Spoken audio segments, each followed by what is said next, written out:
Nice to meet you. Wow. Never done this with honest before. You'll be fine, don't worry. Meeting you.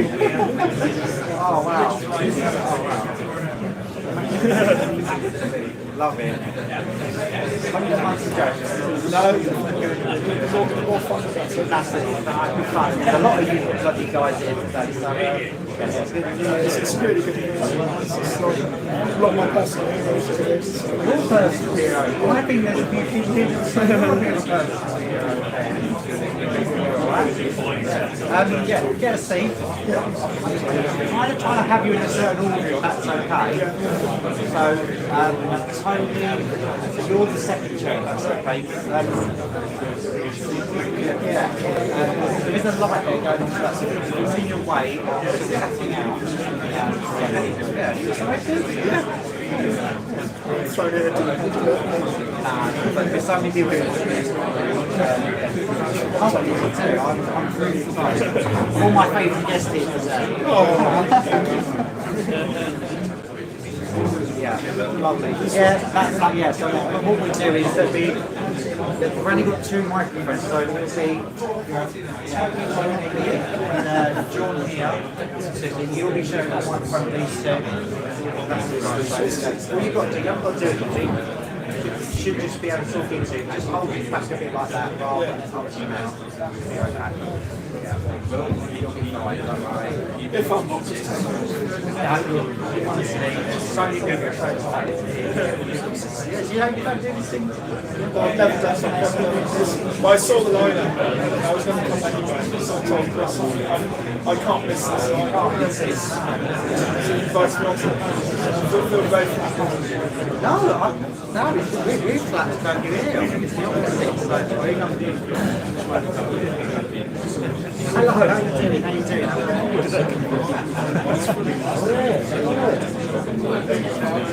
I'm Faith. Nice to meet you, Tony. Wow, an absolute honour. You are on the panel, right. I've got I put you in a certain order. So I can run through stuff. Tony, you're that chair at the back there.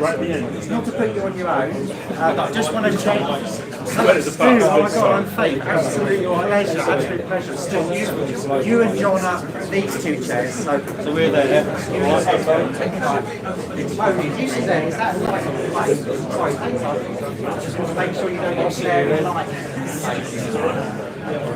Yes, used to this, it's city software like it was my system. Yeah. Make sure Tony hasn't got a good sign in mind. Just like that. I'll say very flat. Yeah, sorry, Tony. Is that alright? Sorry, I'm going to put you out the, yeah,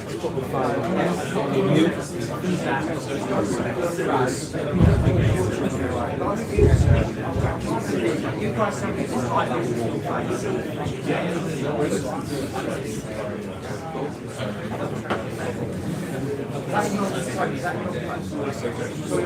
guys, so this is your microphone for you three. You don't have to do anything, you just got to hold it about the other and it should be okay.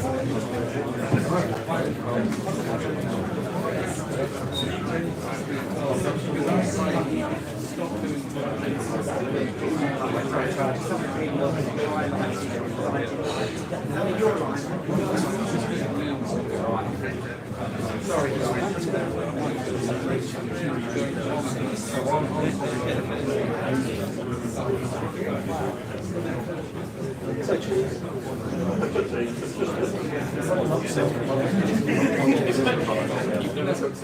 For me to do it. Or go on.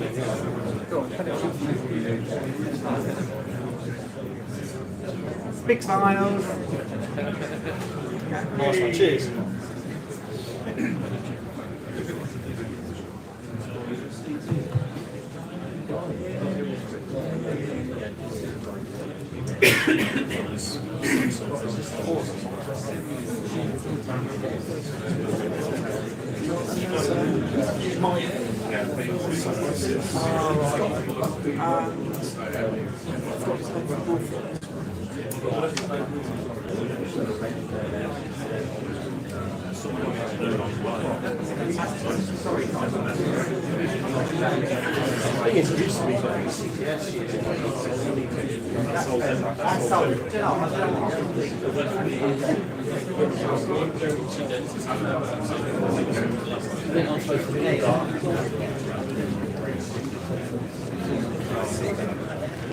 Hello, how you doing? I'm Faith. Very much enjoying this today. I'm staying with you. Look up, if you want to run through stuff. Mike, you're here. Alright. Very nice to meet you. You, hello. Lovely, thank you for joining us. Amazing, you guys here. Yeah, so you there, Mike. I think we're just waiting on John, is it? We're just waiting on John. Alright, you're right. Step on it. Mike may or may not be late. We're going to meet on panels with the same people every time. All new faces, so good. Hello. Hello. Right, you guys here use this microphone. Yep. You haven't got to push anything, just hold it about here and then just talk it out. Hello. There you go. It's working. That's it. Ready to go? Just give John a couple of minutes so he's on his way. I was outside, suddenly told him Chris got him. Chris got him. No. No? No? John's late. John's late, right, okay. I'll bring John in when he arrives. He's good. Is he coming though? Yeah, I'll tell you, do you still want to scoot over there? Yeah. You give guys a bit more room. Punish him on the end. Yeah, there you go. Punish him to the outside.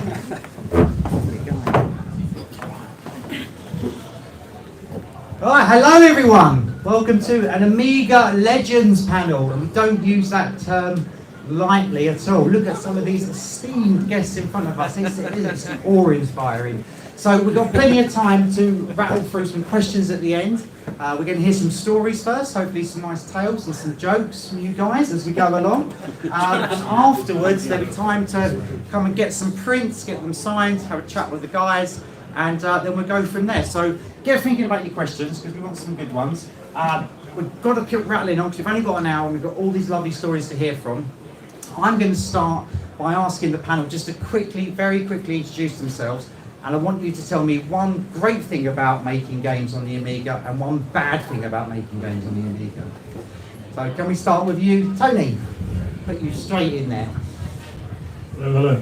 I'm Tony Warriner. I'm a co-founder of Revolution Software, which was formed in 1990. We wrote lots of games, including Broken Sword, Beneath Steel Sky. And Lure Temptress was Amiga, Beneath Steel Sky was Amiga as well, so that's the Amiga part. That's kind of it for me. What's good about the Amiga? More memory than 64K. That was the main thing. And floppy disks. Well, I've never done an event like this before, so please bear with me. Can we get a round of applause? I'm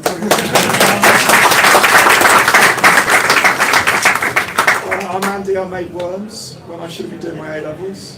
But much more interested in doing A-levels. A little bit closer. Yeah. Yes, Hi, John. Hi. John, hello. Hi. What's your Very handy parking space right outside the top. Yeah, I'd say the best thing about the Amiga, well, it's so much actually, but for me it was the copper. I just love the copper, all the tricks you could do with it. And it felt like if you put enough thought into it, you could do anything. And that was, the Amiga just oozed creativity. And it asks you to do things with it, whether it's deluxe paint, or or just play some great games. But I just loved everything about it. Worst thing about the Amiga, Commodore's bankruptcy. Most depressing day I've experienced. Hello, I'm Stoo Cambridge, and you probably know me from my days at Sensible Software, doing things like Fodder and a few other little bits and pieces along the way. Now, the thing with the Amiga for me is that as an artist, when I was on the 64, I strived to get arcade graphics, which obviously on the 64 you can't really do.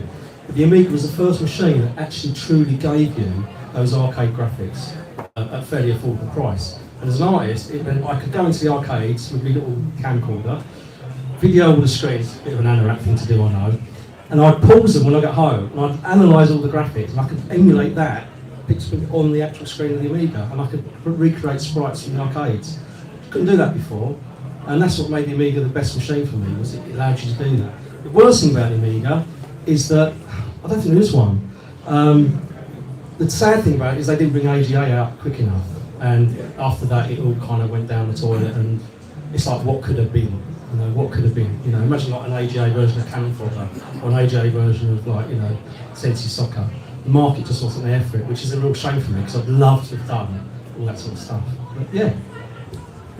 I have my own, thank you. I'm Mike Clarke. I'm flying the, t-shirts for Psygnosis. Best thing about the Amiga. Good answers so far, actually, and obviously I concur with all of those. It was such a creative thing. For me, without the Amiga, I would have no career, so I mean, that's a pretty big one. It really was the first entry point, for me doing music anyway, that allowed me to produce music. I couldn't afford synths and sequencers and all that nonsense, but get an Amiga and play samples, you can, it felt like you could literally do anything. I could make the same music that I was hearing on the radio. It wasn't entirely true, but nevertheless, it seemed that way to me. And so I just threw myself into it, and it really was, for a lot of people, the opening of the door to so much creativity. I mean, it was crazy the amount that came out of it. The worst thing, not much really. It was amazing, and it was so far ahead of its time that it lasted for so long on that original chipset. I'd have to say it's got to be its death. It is depressing. And I remember the day that I knew that it was coming as well. We were doing 3D Lemmings, and it was on the Amiga and the PC, and the Amiga couldn't hack it, and so it got canned. And that was the day when that got canned that I knew that's it. And then about 3 months later, Doom came out, and that was the death knell. So yes. I'm Glenn Corpes, and I was at Bullfrog, where I was an artist in the last game I did the graphics on was Populous, which was also the first game I programmed for. And the best thing about the Amiga for me was probably D-Paint, which was better than everything on the ST, every art package on the ST by miles. And the worst thing, I don't know, was the early price of it, which is why I was the ST guy at Bullfrog for a while, which makes me it's a bit weird on here. The ST fans here? There's the door. Not even me. It never goes away. Hi, I'm Jon Hare. I was one of the guys who set up Sensible Software, and I did a lot of the design, like co-design. I designed the games, and I did all the art before Stoo came along, and then Stoo kind of took over a lot of my duties. It was great. The best thing about the Amiga, this industry is about this working on different machines as they pass from one to the other. This was the very best one of all of them in my time since 85 to now, because several things. The machine was brilliant compared to the previous technology. It was easy to transition to compared to the previous technology. There wasn't a big, massive learning curve for the coders like on some of the machines these days. The publishing was free. No one controlled what we did. It was easy to do stuff with small teams, and it was the ultimate 2D machine. Unfortunately, it didn't make the journey to 3D, but I mean, it kind of established for us a European games market really on that machine. That's when we really took the lead in the Amiga in Europe, because the Americans thought it was a video toaster, which is what it was made for. But there you go. So I just think that everything comes to good things. All good things come to an end, and the Amiga was one of those things. There's nothing wrong with it at all. It just time overtook it. It's like we're not driving those old cars anymore. For someone really great, same thing. Yeah, thank you very much. Right, so I'm very pushed for time. I'm going to try and get through as many stories and as much information as we can get as possible. So back to Tony at the end there, if you don't mind, retake the mic there for us. You started your own company, Revolution, at the time when the Amiga was really popular. Yeah. How did that come about? Why did you end up making your own development company rather than staying with what you were doing before? How do you mean, sorry? So what you were doing before, working, how did it come about that you started your own company? Yeah, well, I mean, I dropped out of school to write 8-bit games, failed all my exams and what you did in those days. Wrote some 8-bit games, it kind of ran out of steam with that. We did some Codemaster stuff and then ended up kind of nowhere. Went to work for sort of aeronautics software for like 6 weeks or something. Using a thing called 4GL, which was like awful. It was crazy stuff. Incredibly boring. And that was enough to say no more of this corporate world. But from my 8-bit days, I knew Charles Cecil, and he was down at Activision, and along with his future wife, and they were in charge of the Sierra label in Europe, basically doing the distribution. So they had all the numbers for what Sierra games were selling. Charles was like at Activision as well. Eventually, that got dragged down by its American owners, as is often the case as well. So Charles was at a loose end, I was at a loose end, and we said, let's do adventure games. And we all spent a weekend in this little cottage somewhere talking about ideas, and that's where. And we played Leisure Larry on a PC, and we said, can we beat this? And we thought we could, and that was Revolution. I went back, handed my notice in on my job, and got the Amiga out and PDS event, PDS development system, hooked it all together and started coding. And that was, I started on 1st of March 1990. That's the story of Revolution. That is. You went on then to Lure of the Temptress, which is another whole topic, but I think that was the first game. Yeah, your first one. But when it comes to Beneath a Steel Sky, obviously that's such an amazing game, which means a lot to lots of people. How do you go about creating a game like Beneath a Steel Sky with so much scope? Where does that start? Yeah, it's quite a difficult start for that because we did the dungeon game with the Temptress, and we were kind of looking to go more sci-fi, and we had these ideas, and we didn't really, nothing was kind of gelling. Charles was getting impatient with us. He sent myself and a guy called Dave Cummins, who was the writer. He sent us off to Wales, back to Wales, and he said, "Look, don't come back until you come up with a story." And all there was can we have future cities in the desert? That's what Charles said. I mean, who denied us? But he had a piece of paper, future cities in the desert, all fighting each other. So me and David were like, yeah, okay. Sent us off to Wales, and like a week later, we still haven't come up with anything because we were just messing around. Drinking, smoking, walking on the beach and stuff. I mean, there isn't much else to do in Wales, to be honest. Then he said, look, come back, you must have done it by now. So then we had a day, we just had to blitz this design out. And I just started writing, just design documents. And I wrote like 12 pages, so just like stream of consciousness stuff. And Dave Cummins started, he had a Mac, we had one Mac classic thing. Dave started typing it up into the Mac and sort of making it readable and embellishing it here and there.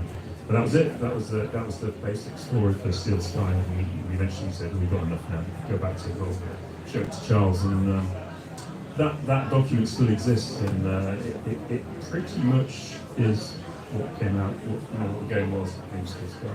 So yeah, that's the birth of Steel Sky. Brilliant. I mean, it's got like a real like dystopian sort of feel to it. If that's the right phrase to use for it. Was you very conscious of the fact that there's a lot of ways that you could tell a story like that? Did you kind of want to have that kind of serious angle, or was you more just thinking we just want to make an adventure game? Well, we did. I mean, we wanted to be a bit more than just. We were looking at the American stuff like the Sierra, King Gerald and Legend, and it was all sort of a bit slapstick for us, and we wanted to kind of push back against that and do something a bit more serious, And Charles knew Dave Gibbons from The Watchmen, and we got Dave up to talk to us about sort of the imagery for the game. You know, Dave was a bit more serious, and obviously Russian was a great legendary graphic novel, and there was quite a lot of his influence as well. I mean, he wanted to do something more serious, so you know that kind of put it on a, like, the backbone of the story of the game is quite heavy and dark, and then the humour is what we put in when we were putting it together. You know, the jokes and stuff while you're playing the game. So that was the balance. You know, the backdrop was heavy and dark, but the minute-to-minute gameplay was often quite funny and humorous, and those two things played off against each other, and that kind of defined that style. That's wonderful. Obviously, it became like a real big hit. Was there did that surprise you when you got like all the recognition and all the good sales? I suppose so. Yeah. I mean, it was quite a tough game to write because we had no budget whatsoever. I mean, the budget was like it was like 80 grand or something. You know, so you wouldn't get prototyping stuff for that off a mid-level game. You know, never mind a AAA or something. I mean, it was nothing, and we were stretched very thin, so it was like a very difficult development period, and there was a lot of stress on the rest of it. And then again, you know, that stress kind of got woven into the game as well, and that comes through, I think. So it's all these pressures and you know, the general depression of the time, because I think it was like the Gulf War, the first Gulf War, was when we had it on Sifax, the headlines of the Gulf War while we were doing the game. You know, it was like, oh no, we're all going to die in the fireblaze. You know, it's kind of grim, you know. And it's coming off the back of the 80s, which was also pretty grim in terms of politics. So all of these things got woven into it. Were we surprised? I mean, I suppose not, because I mean, in those days, the first thing to wait for is the reviews, and reviews were pretty good. And if you got good reviews, the magazines liked it, and the publishers were like excited. You know, you were guaranteed some success. So I mean, it kind of did what we expected. I mean, looking back, the surprise now is that it's still popular. I mean, the fact that you're asking me now, like 30 years later, about Phoenix Still Sky and there's like posters everywhere. I mean, that's the surprise. We thought it'd be like the 8-bit games, where, you know, a game would come out 6 weeks later, it's off the shelves, it's gone forever. And we kind of had that mindset, so you know, we never thought that we'd be talking about Steel Sky even like 2 years later. Yeah, it is. Just then, so maybe just thinking along that lines of that thought then, looking back now, all these years later, what sort of goes through your mind when you think about, I made that and so many people like really care passionately about it? How does that make you feel? Pretty happy, yeah. I mean, we didn't know it at the time. That's the thing. I mean, as I said, it was a very stressful development period, and it was just the way it survived. Really, it seemed like it was a stepping stone to something else. And what we didn't realise that it was a thing in itself. It was a great thing in itself, and I guess it's nice to reflect on that now. But I guess we could appreciate it more at the time. Brilliant. I could talk forever about Beneath the Still Sky, but Can I just jump in? Yeah, sure. Yeah. I've played a lot of adventure games, and Beneath the Still Sky is the only one I've ever finished. Really? Because I have an attention span like that when it comes to adventure games. So well done. It's actually a pretty difficult game. When we came back, like years later, we did the iPhone version. None of us had played it for like 20 years, and we couldn't remember how to. So we were like playing it through and going, fucking hell, this is difficult. Googling for walkthroughs. That was a moment of shame. Oh, that's brilliant. Right, I have to move on because we're very pressed for time. On to you, Andy. Are you still nervous? A bit. Well, it can't be any more worse than having to like deal with worms all your life. Right, Andy. So everyone knows you made Worms, right? One of the most brilliant games, and I think where I want to start with, when I was looking at how you put this game together, what is a Casio graphing calculator? Oh right, yeah, because basically the very beginnings of Worms started when I was 17, and I was trapped in A-level maths, which I was not enjoying at all, and everything. And so there was one of the first Casio calculators, which was graphing ones, they flipped open clamshell like a Nintendo DS, and you had the screen at the top. And it had a really rudimentary programming language, but just enough programming language that you could actually get it to do something. So one of my mates had one as well, and so rather than pay attention in A-level maths, it was who can make a game on this. And so I managed to make a simple artillery game, and it had a random landscape, 2 tanks and everything. And that's when I'd always liked artillery games going back to the 8-bit days, Spectrum 64. And just doing the one thing that really appealed to me was the landscape generator. I loved doing stuff like that, randomised things. And so I started on a version on the Amiga. And that's when it started evolving as a game. But the Casio calculator is where it all first began. Wonderful. Imagine that, we could have had that version. Brilliant. Okay, no, that's wonderful. Thank you for quantifying what happened there. You then ended up at the European Computer Trade Show in 1994, where you met a certain Martin Brown of a certain company, Team 17. Do you want to tell us what happened there? Was you nervous? A young man, very nervous? Well, no, it was just before that I'd entered it into a competition run by Amiga Formats. That's what I thought. If it was going to get noticed, I thought that was going to be the break. But it came nowhere. And to this day, I don't know what happened. Whether they played it, whether they didn't like it, whether they didn't play it at all. Don't know what happened. It just disappeared without trace. And the game that won it was, I think I remember reading it was a version of Circus by Atari, where you had little clowns popping balloons. And that annoyed me, to be honest. It was like, no matter what you think of Worms, it was trying to do something a bit different. And and I think that's what they should have been aiming for. So quite how this, I don't know what happened to this Circus game. I don't think it was ever released or anything, even on a cover disc. But what I was also doing then was working in a computer shop. We had a local Amiga shop, which was quite handy, because it meant I could stay up all night writing the game, and then customers in the shop would play test it. And when a light bulb went off in my head was when one of the kids was playing it, then his dad sat down and started playing it. And that's when, because I wanted to make a game where even if you didn't like computer games, you could still get fun from it and you could still enjoy it. And even if you couldn't master it, you still have fun dying. So the father was there with his son, and they played it for about 3 hours, both of them, and having a whale of a time. And so I thought, right, I can't give up now. You know, it may have lost out to some clowns on a trampoline, but there must be something else I can do. And so I just, on the ECTS, the European Computer Trade Show, which used to be open to the public, but I don't think it was then, they changed it. But because I was working in a computer shop, I got tickets for it. And so I just, as a last-ditch attempt, it was I just closed the shop for a day, said I was ill, stuck a notice on the door, so sorry about this, and just went up to the computer show. And Team 17 was always top of the list for the people I wanted to go to, because they were the Amiga company, you know, and I was very passionate about the Amiga, and this was an Amiga game, and through Blitz Basic, which is what it was written in, everything about this was an Amiga production. There was no ST anywhere near it. And so I just went up to Team 17 holding some scruffy discs and said, do you still look at games? This is to Martin. And he said, sure. And so this is where I thought was it's not the easiest game to explain. If you know artillery games, you sort of get it. If you didn't know artillery games, not the easiest thing to explain what Joanna Lumley's doing in like shooting the Queen Mum with a shotgun.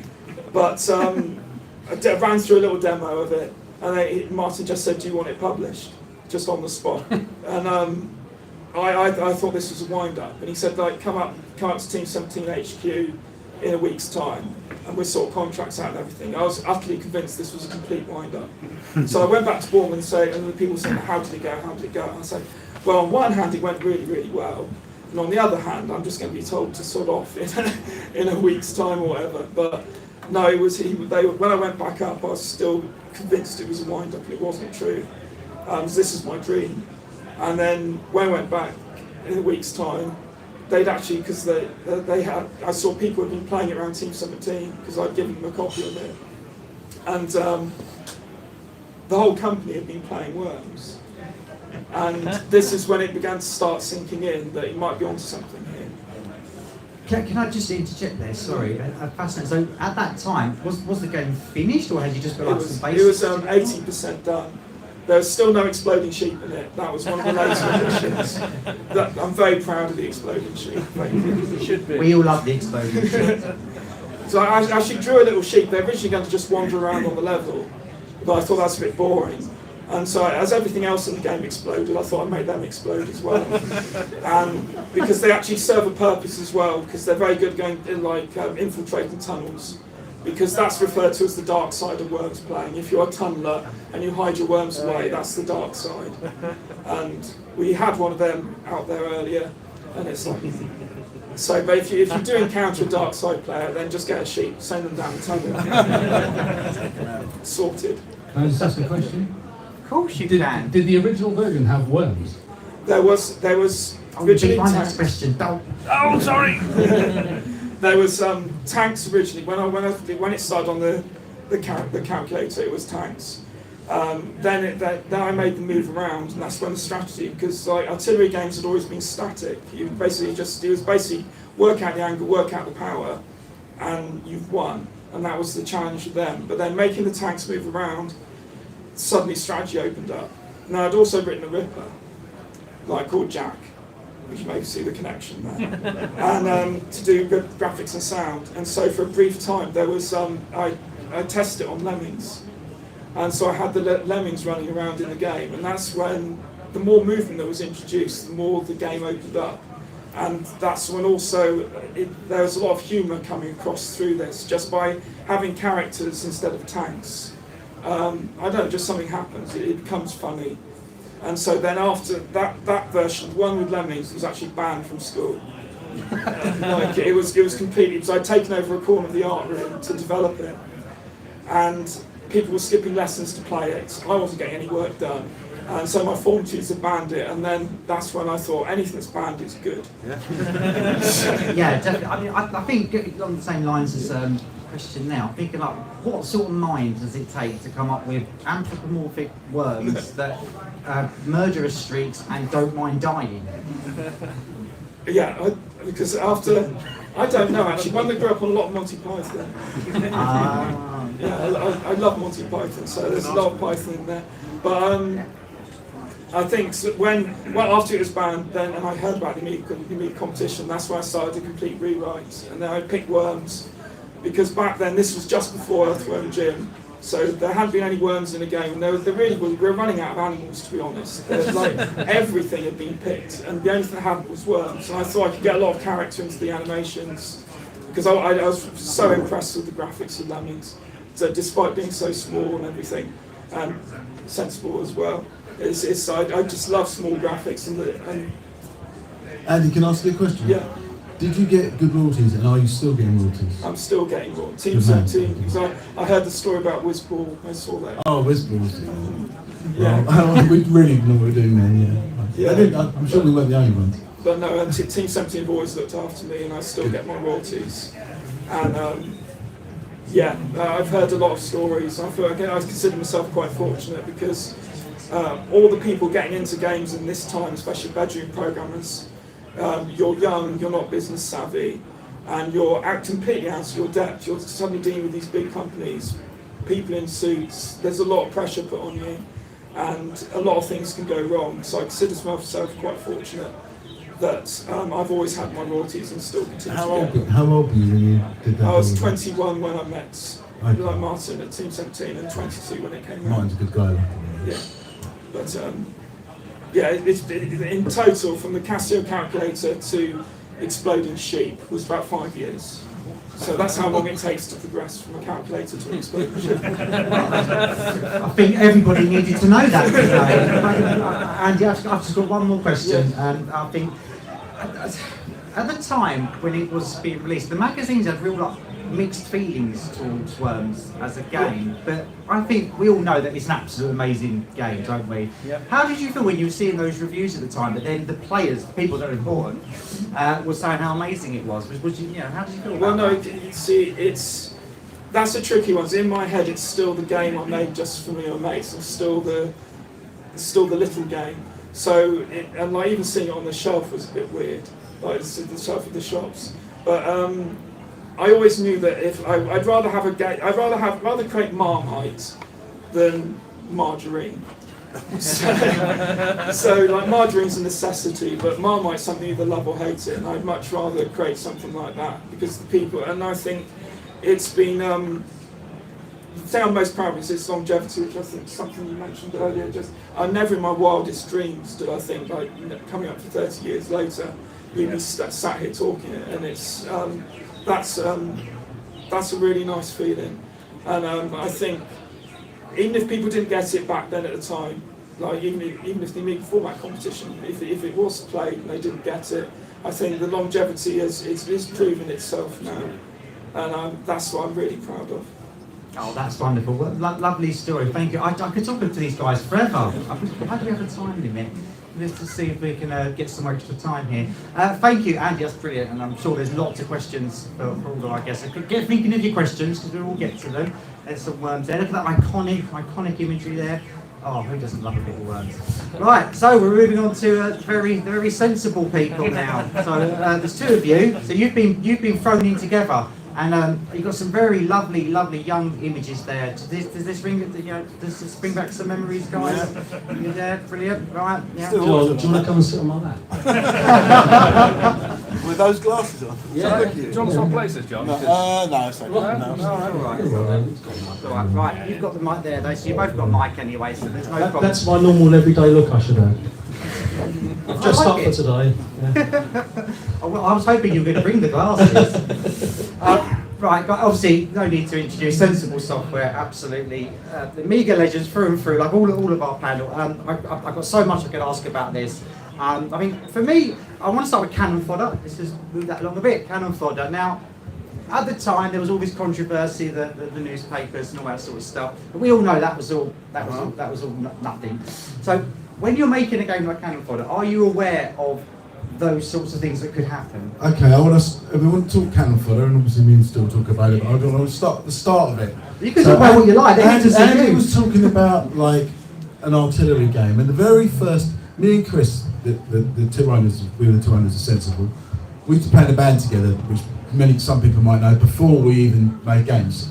And the very first military game we made, his dad, we lived with his dad, and his dad would often go off, he worked on radars in Oman or somewhere in the Middle East. So we'd have the house to ourselves to do whatever we wanted. And he had his dad had been wallpapering, he had this big wallpaper table, and we basically decided to draw up like a big hex grid with all these rivers and forests and military things, and then we had these paper tanks and stuff. And the model for Cannon Fodder was this wallpaper table. I don't know if his dad thought we came home because it was ruined.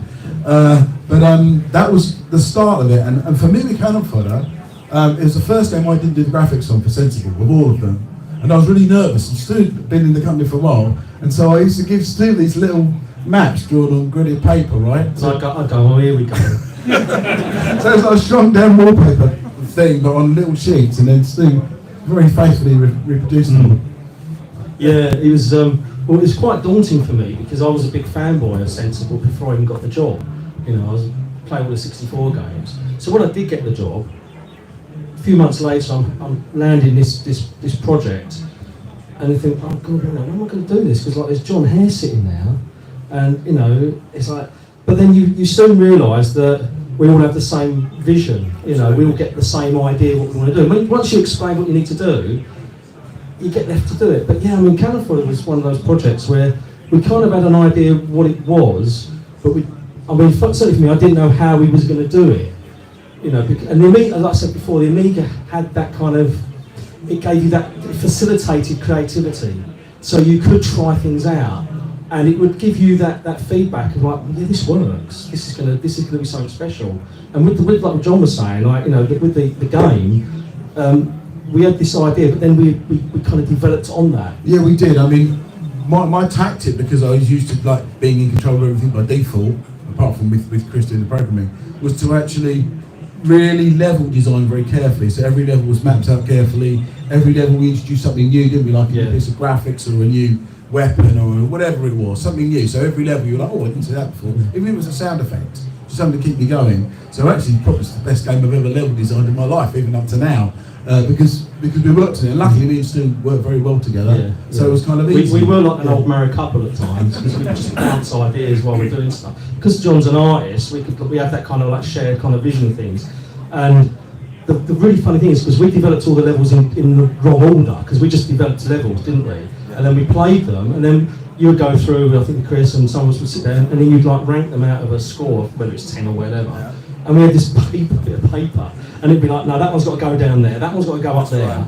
And then, because there's this, what it is like a difficulty curve. And so all the, like Jon was saying, all these features would be introduced as you progress through the missions. So you wasn't hit hard with like a really difficult level from the off. You could get to know how to play it, introduce vehicles, etc. And that's the beauty of the way it was designed. Yeah, exactly. And you asked about the controversy, right?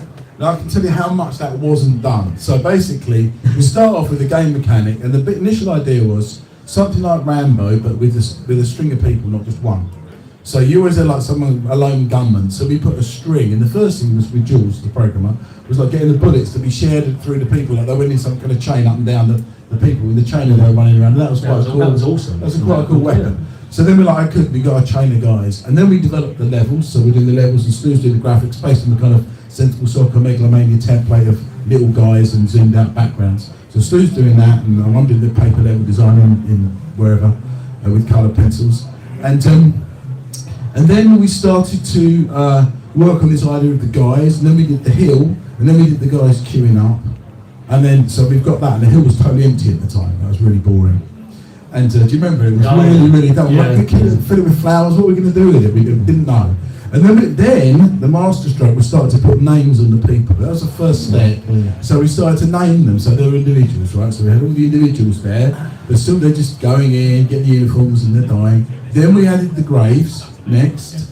Then we decided to put the grave to be bigger if they had a bigger like ranking, the military rank before they died. That was the next step. Then we said, right, then we got around to after you finish the level, what are we going to do? Oh, they're all jumping down and celebrate it. And fantastic Richard Joseph, who was here at the original show here with me in Kenilworth, the very first one, which Chris was 18 years ago, believe it or not. We were selling our sex drugs and rock and roll CDs then. So let's celebrate Richard. So Richard did his little music, and the men were jumping up and down. And then we went into the thing where we showed them all ranking up. So their names went down, so the names down, their ranks changed and that. And then we said, what about the guys who died? And we thought, oh, we'll just put their names up, see what happens.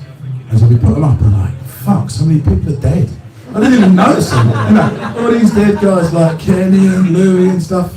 And so we're like, well, that's really, really good. So what we're going to do? We're going to make it so you can't click past the dead list. That was the master. It's only a small bit of game design. You can't click away from the dead people. You're forced to look at all the people who died in your honour to try and get you through the campaign.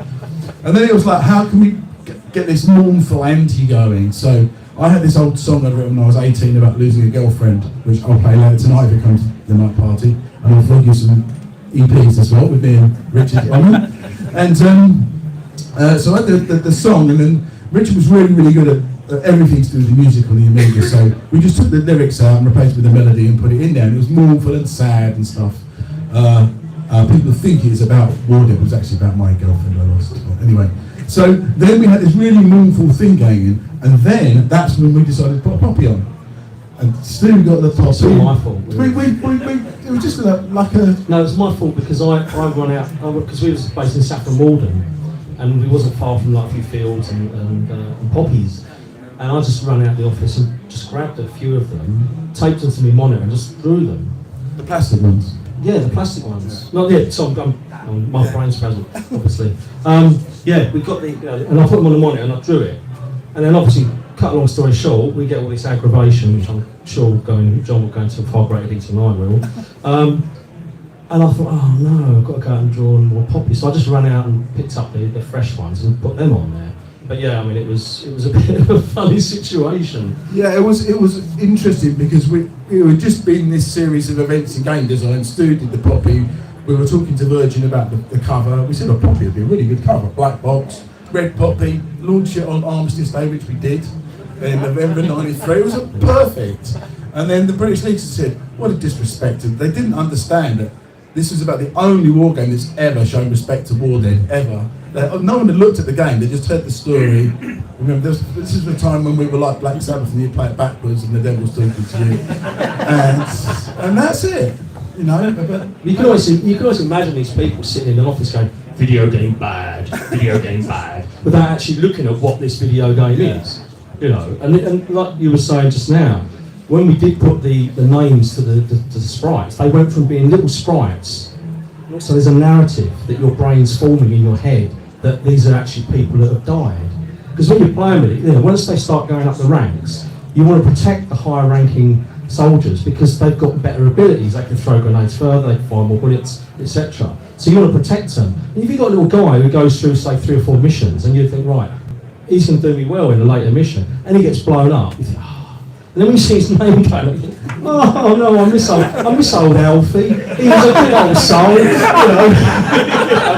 But if we hadn't had the names in there, that wouldn't have happened. It'd just be another sprite in another video game. I think that's what's the magic of making games. Tiny touches make massive differences. Sometimes I'm sure all you guys have experienced that, where you just like tweak a tiny bit, make something stay on the screen for a bit longer, make it bigger, or give it a name, or whatever it is, and it just comes out.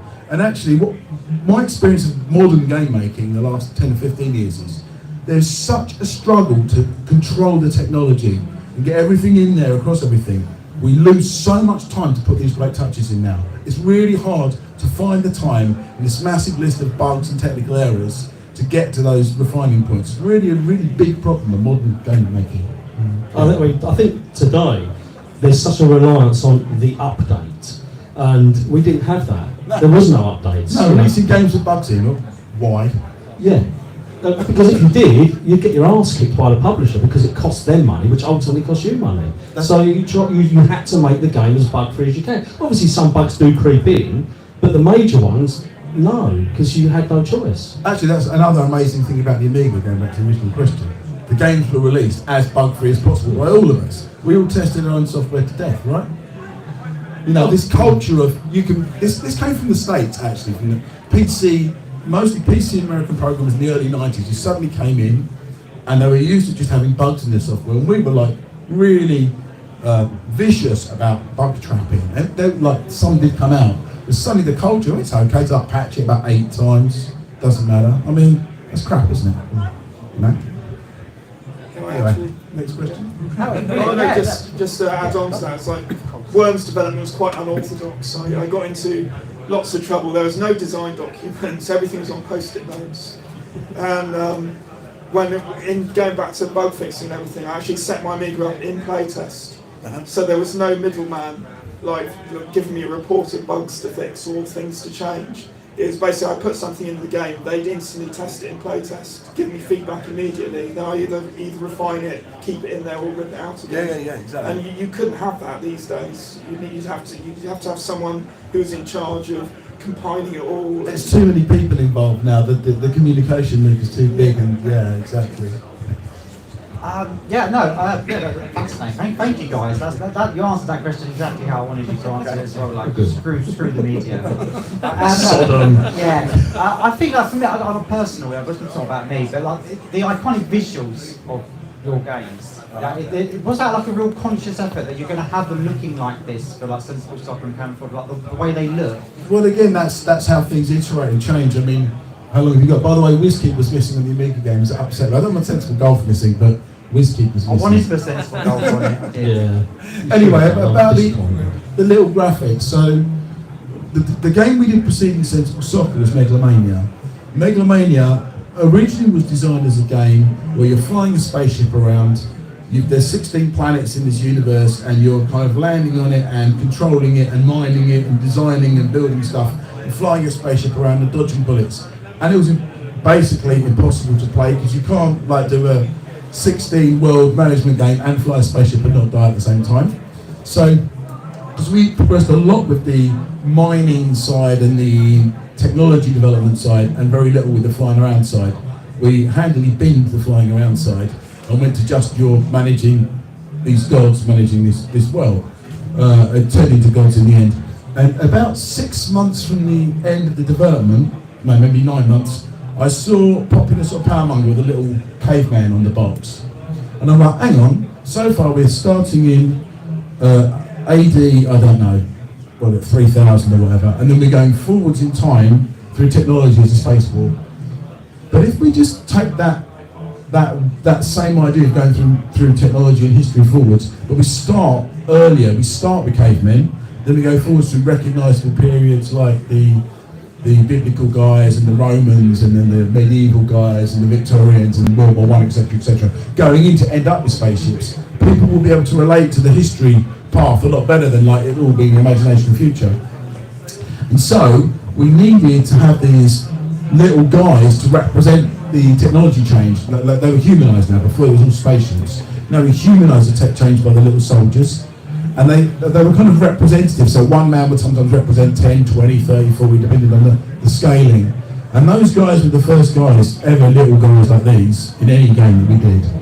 Because beforehand it had always been, and at the same time we were doing Whiskey, which has got big, colourful graphics, totally different.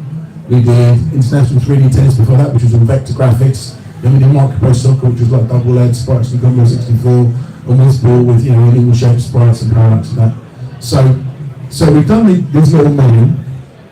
And then at the end of Megalomania, when me and Chris Chapman was our programmer, we were all good friends, Mr. and Chris Chapman. It was so boring for me sitting there waiting for another build to test and the music playing round and round and round and round and round in the office driving us crazy. So I started, because I'm a Norwich fan, we were playing Southampton in about an hour, dressing up the little Megalomania soldiers in Norwich kits, like football kits, running around with all these castles and mines and stuff.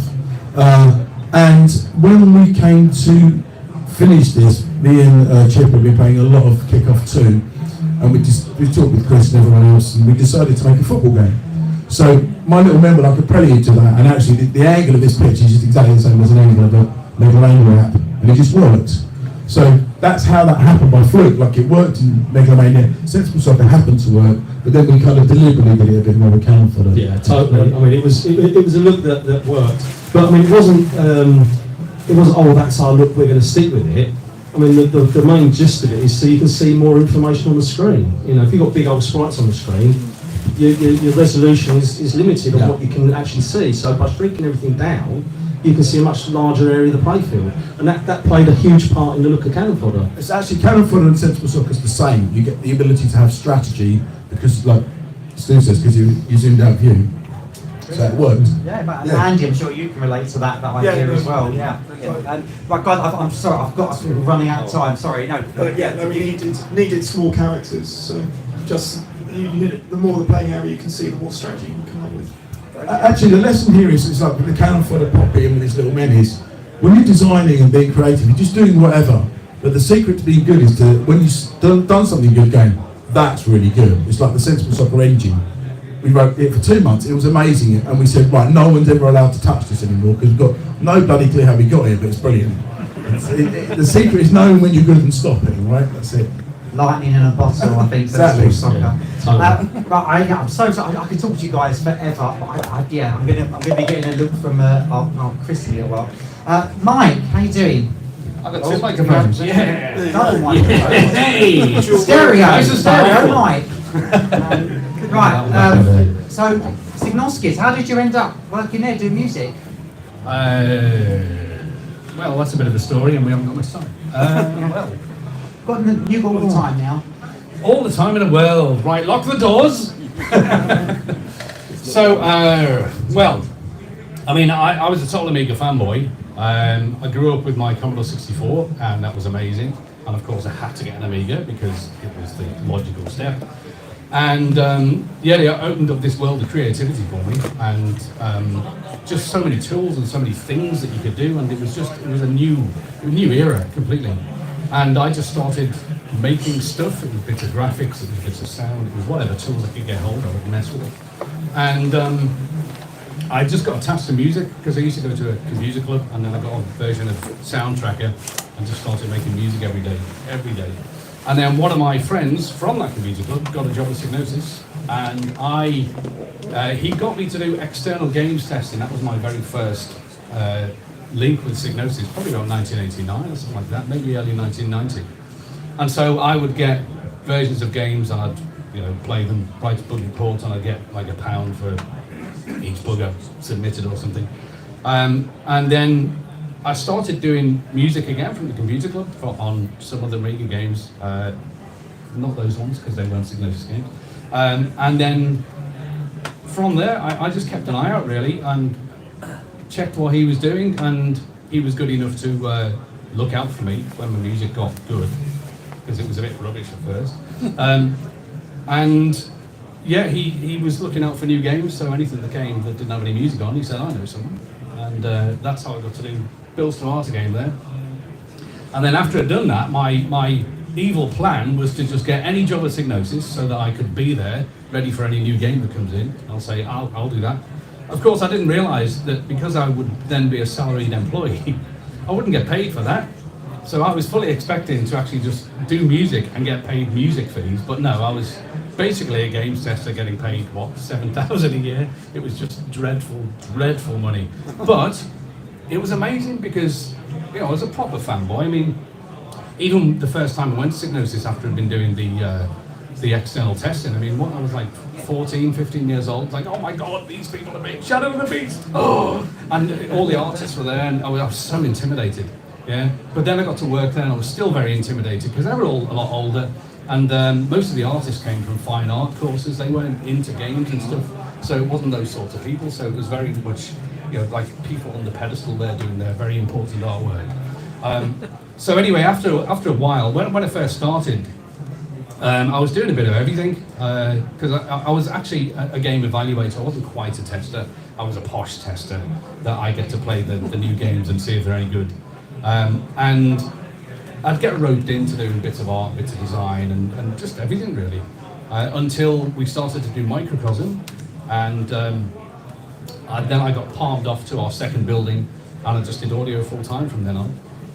That was the original Microcosm, wasn't the Amiga one. This was a year before that, for the FM Towns, which is a Japanese computer, probably one of the first ones that had a CD drive in it. And yeah, from there I was just, I was doing so much. I basically had a hand in pretty much every game that we released from, I don't know, the end of '92 to early '94. And at that point we expanded, and everything went to shit. Everything went the way of the Sony. That's interesting. So, while you're kind of known for your music now, but you're kind of a jack of all trades at the start. Most people were. Getting your hands dirty. Yeah, because the companies weren't that big. I mean, we were bigger than most because we were a publisher, not just a developer. So when I joined, there was, there's quite a few people. We had producers and marketing department. We had our own test department. There was a crazy amount of artists that we had. But nevertheless, in terms of an organisation, it was still quite small, probably about 30 people or so. So anytime anything needed doing, whoever was available just had to step up and do it. And obviously I wanted to be involved in everything I possibly could. So yeah, if I had some time, then just get in there. And all that comes from being a fanboy of the Amiga, really, doesn't it? So the fact that you could just apply all that sort of passion, rather than just being a job, you can apply that passion straight into doing it. That's a good point, yeah, because even though I was so focused on music, yeah, I'd done everything. I mean, I'd spent hours and hours in Deluxe Paint just messing with things and making Teenage Mutant Ninja Turtle pictures and stuff like that. So yeah, I had the ability to do bits and pieces. I wasn't great at any of it, but yeah, if something needed doing, then I'd give it a go, because nobody else wanted to. Well, I don't want to get too technical, because we have a whole music Q&A panel later on today, but just in terms of the Amiga, what makes it so good for making music in terms of the games that you were releasing around the time? It's just the instant access to it. There was not really anything else available at the time. You could have a piano and play piano music, or you could spend a shocking amount of money getting real production equipment. And then the Amiga came along, and you can play samples on it, which means you can literally make any sound, make music with any sound you can find. And that's a good point, that sounds were difficult to find, no doubt about it, because I couldn't even afford a sample at the beginning, so it was just ripping sounds from games and demos and stuff like that. And even at Psygnosis, there were no sound effects CDs at the time, so it was just a case of playing some movies and stealing sounds from Terminator 2 and things like that, which was highly illegal, but nobody would know, would they? Well, there were CDs at the time, but they were like 10,000 for some of the Hollywood Yeah, like the sound effects BBC line. would make sort of sound sample. Well, exactly, yeah. records and CDs. Yeah. So it was difficult. We didn't know any better at the time. It was all just a bit, smoke and mirrors and sellotape and paper clips holding everything together. So yeah, just got whatever we could and put it all together, which is the same reason why I was doing more than just music. It was just anybody, all hands in, whatever you could do, just make the best of it. I think hearing your passion, what was the greatest thing? Like, do you have like a best memory working with Psygnosis? At Psygnosis? Oh, well, your career in general, yeah. Well, I mean, I'm here because of Psygnosis, so let's stick with that. Best memory? I mean, there's a few key things. I mean, the very first game that I worked on when it was released, which was, I mean, I'd worked on games before, but getting Bill Samar's game was like, oh my god, I'm doing stuff for Psygnosis. This is amazing. And then it got released and it got good scores, and it was unbelievable seeing people reviewing your stuff in a magazine, because I'd been reading magazines for 10 years since I had my Commodore 64. So it was an amazing change from right now. I'm in the game industry. I am being not quite, but Rob Hubbard, and I'm being Martin Galway and any of the other developers that I knew. Even some of the people at Psygnosis, I would seek out the credits. I remember me and one of the friends going down to the ECTS in London and going to the Psygnosis stand and asking to meet Jim Bowers, who did all the intros. And we were like 14, 15 years old, proper little fanboys. And of course, I know Jim very well through the years, and it wasn't until about 15 years later I said, do you remember? Some little geeky kids coming up to us to speak to you. Yeah, that was me. It's pretty embarrassing. But that's the sort of position I was in, yeah. Surrounded by all these people, it was amazing. Until a few years later, and then it was rubbish. Wow, thank you very much. Right, and last but by no means least at all, Glenn, how you doing? You're up next. Yeah. Bullfrog, how did you end up at Bullfrog and Mr. Molyneux? Well, I needed a job. I'd been a computer operator for 4 years, which was very boring. As it turned out, it was slightly harder to get into programming than I thought. I also thought that I didn't know everything that I needed to know to make a game, and then kind of found out later that I had done, but then I was working for Bullfrog. And then I went along and I was one of the first people to have the classic Peter Molyneux thing of where you talk to him for a few hours and you feel like you've got the job you want, and at the end of it he said, no, well, we've got all the programs we need, there's two of us. So he then said, what else can you do? And I said, I can draw a bit. So for the first two games I was an artist on Druid 2, which is a port of a 64 game, and Fusion, which was it's actually in half bright mode, which is a bit insane. It also ran at about 17 frames a second, but that's really interesting.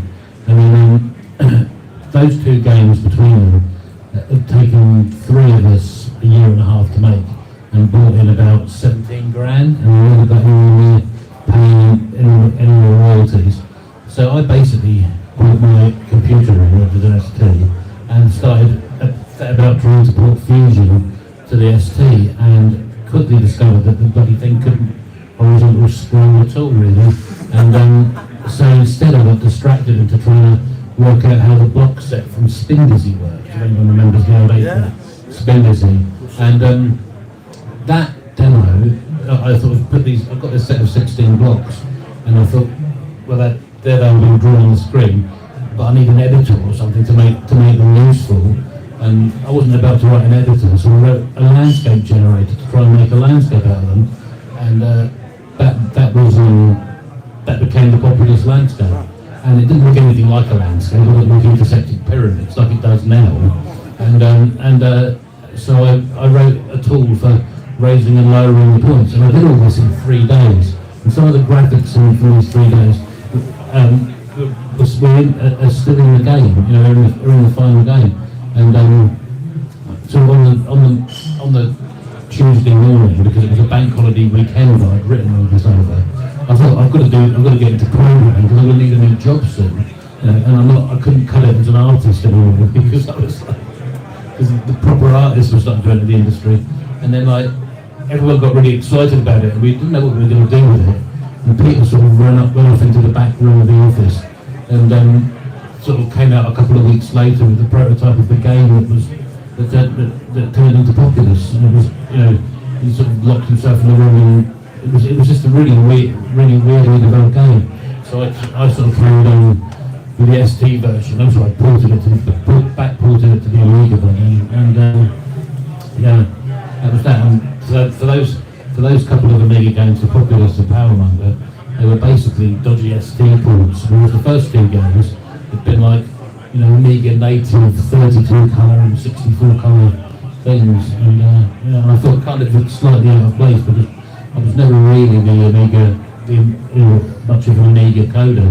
The only time I ever touched the Blitter, for example, was the Populous 2, which was the last thing I did just before I ran off to the PC anyway. But yeah, I sort of ended up there by default and ended up moving from art to programming by just not being a good enough artist to keep it going. Funnily enough, I played Populous actually on the Amiga for the first time in about 30 years earlier, and I just can't believe how insanely slow it is. The last time I played it would have been about 20 years ago, and it was the PC version. It sort of runs at 50 frames a second if you let it in.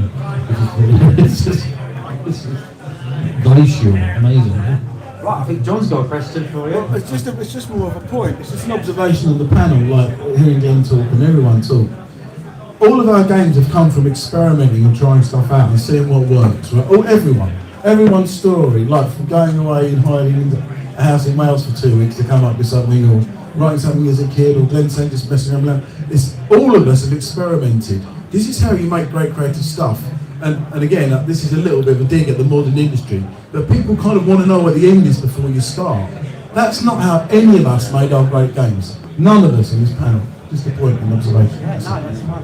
And totally right. I think we all agree about the modern industry. But Glenn, obviously Bullfrog made some amazing management games, like Godsend type games. Was there a real desire that was going to be the sort of way that they were all going to be in terms of being that kind of genre, or was that just what you guys like to make? I don't know really. I mean, like I say, Populous came from this sort of strange mix of Peter going off on his own and people sort of bouncing ideas off each other.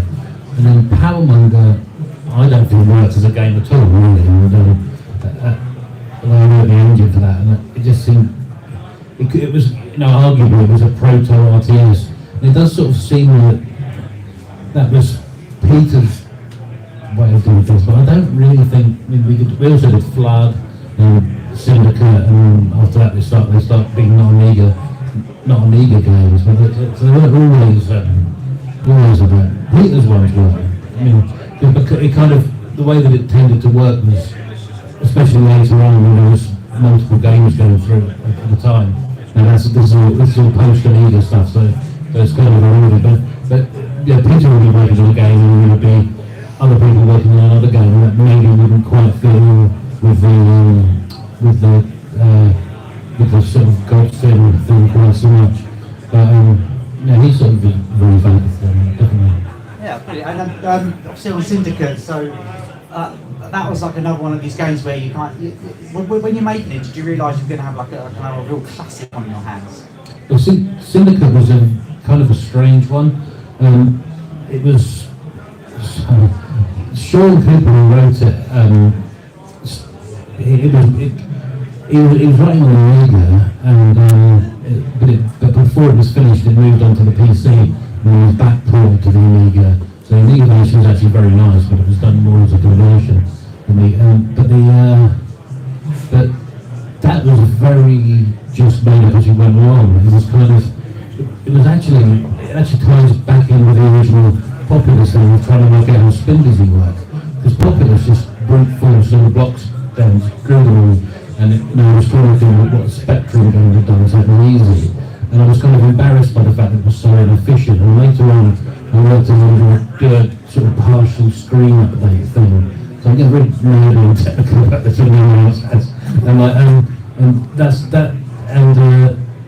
so we didn't really know what we were going to do with it, and it just came from experiments. And the funny thing about all these games was, which is true of Powermonger, the Populous, and Syndicate, and the things that came after, they were all multiplayer first. I mean, Populous were on a serial cable that we had in the office, just lying around in the office. We're playing stunt car racer and transferring files on.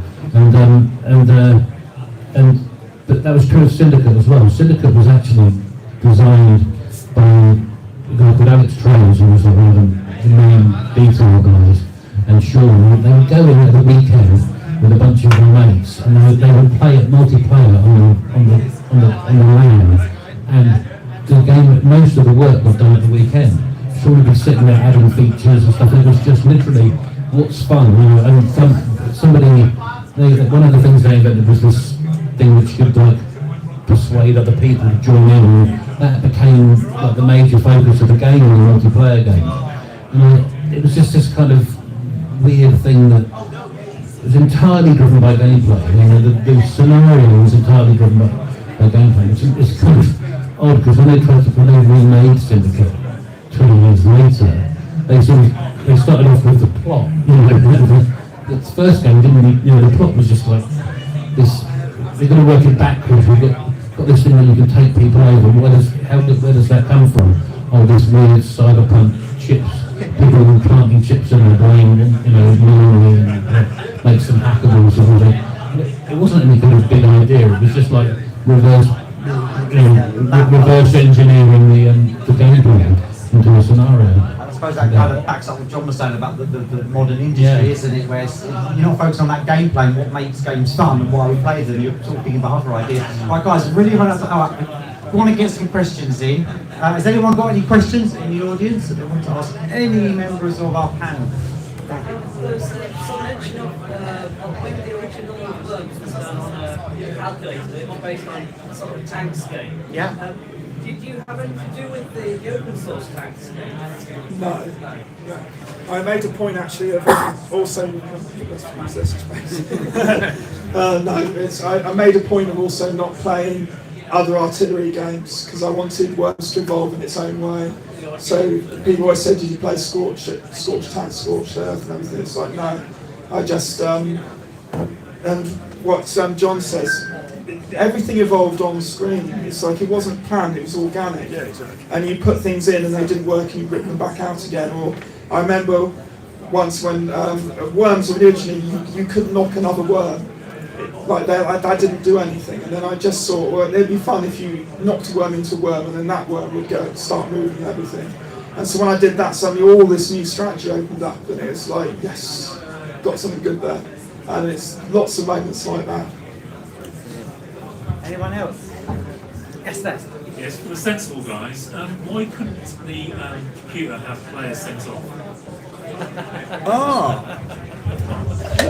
What, in sensible software? Yeah. I actually don't know. I didn't even know there was a case. So I'm guessing it was because if he got sent off, technically there could be too many sent off and something might have gone wrong. That sounds like a dodgy bug fix to me. It's a design feature. Yeah. Thanks, Stoo. Any more for any more? I've got no idea whether all these games are written machine code or whether they're high-level languages. I'm a programmer, so just interested maybe if you made a transition between the two or what languages were used for these games. To no one in particular, sorry. I can't think of any game that we released that wasn't in 68,000 assembly. Okay. And I mean, I started doing programming as well. I was doing audio driving and stuff, and obviously all of that was just in 68,000.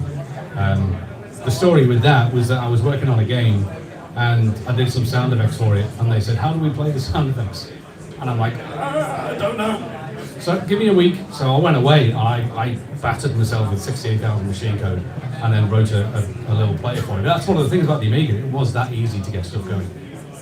But pretty much everything was all assembly.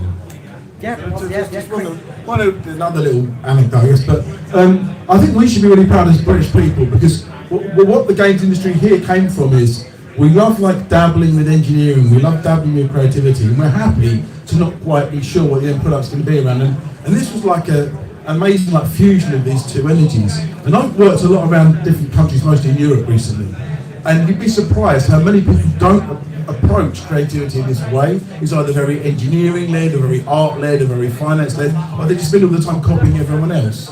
it's quite unique what we have here. What you're seeing is all of us have been involved in that, and we're just representing, I don't know, 1,000 or 2,000 people who were around at the time.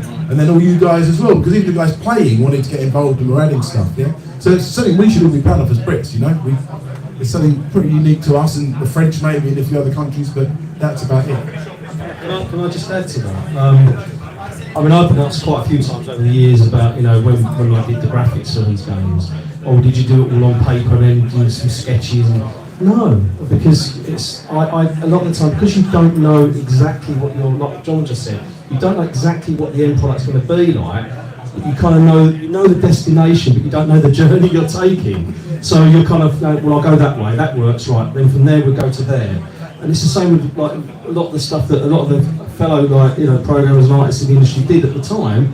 It's a very British way, I think. You know, we just dabbled and then we thought, well, that works, and then you it's really good, and you think, right, we'll stick with that and then build on it. It's like John just said, you know, a lot of other sort of areas in the world where they do game development, it's more structured and kind of almost like clinical, and I think the heart and the soul is lost in that. I mean, all our games, we've got heart and soul in it. Well, it's what interesting, if you look at the American developers at the same time, they got really big quickly, like EA turned from a small company like we started, a bunch of us started, into some mega corporate giant, yeah? And that happened quite fast, but we're not naturally a corporate country. We like being small and doing our own thing, and even companies like Team 17 are a good example. They've kept on doing that. They haven't really been too far away from this side, a bit, but not too far away. It's nice that Team 17 is still around, to be honest. So, but they've embraced indie, which is sort of, I think that's the natural evolution of like us. We were sort of bedroom programmers, and indie's the sort of next to that. And to answer the question, Worms was Blitz Basic 2, which I was singing the praise of for ages. It had elements of C, you could put assembler into it for the bits you needed, and that was a brilliant language to use. And again, it's the Amiga again. Just the original question about C and 68,000. The first three Bullfrog games were in a mixture of C and 68,000 assembler, and then we switched for Popular Stoo and Powermonk, where it was pure 68,000, which was actually a dumb move, really. We should have, because really, I mean, you only have to optimise like 10% of it, and you could actually even back then write quite efficient C, but we for some reason felt like we had to sort of fall in line with the rest of the UK way of doing it.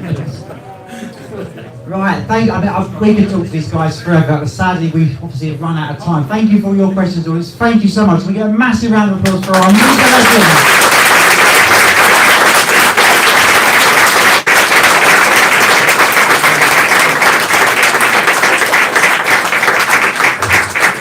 Thank you. And we do have a little bit of time to do, so if you want to come and chat to the guys and get your game signed and stuff, you can start forming a bit of a queue. And Chris.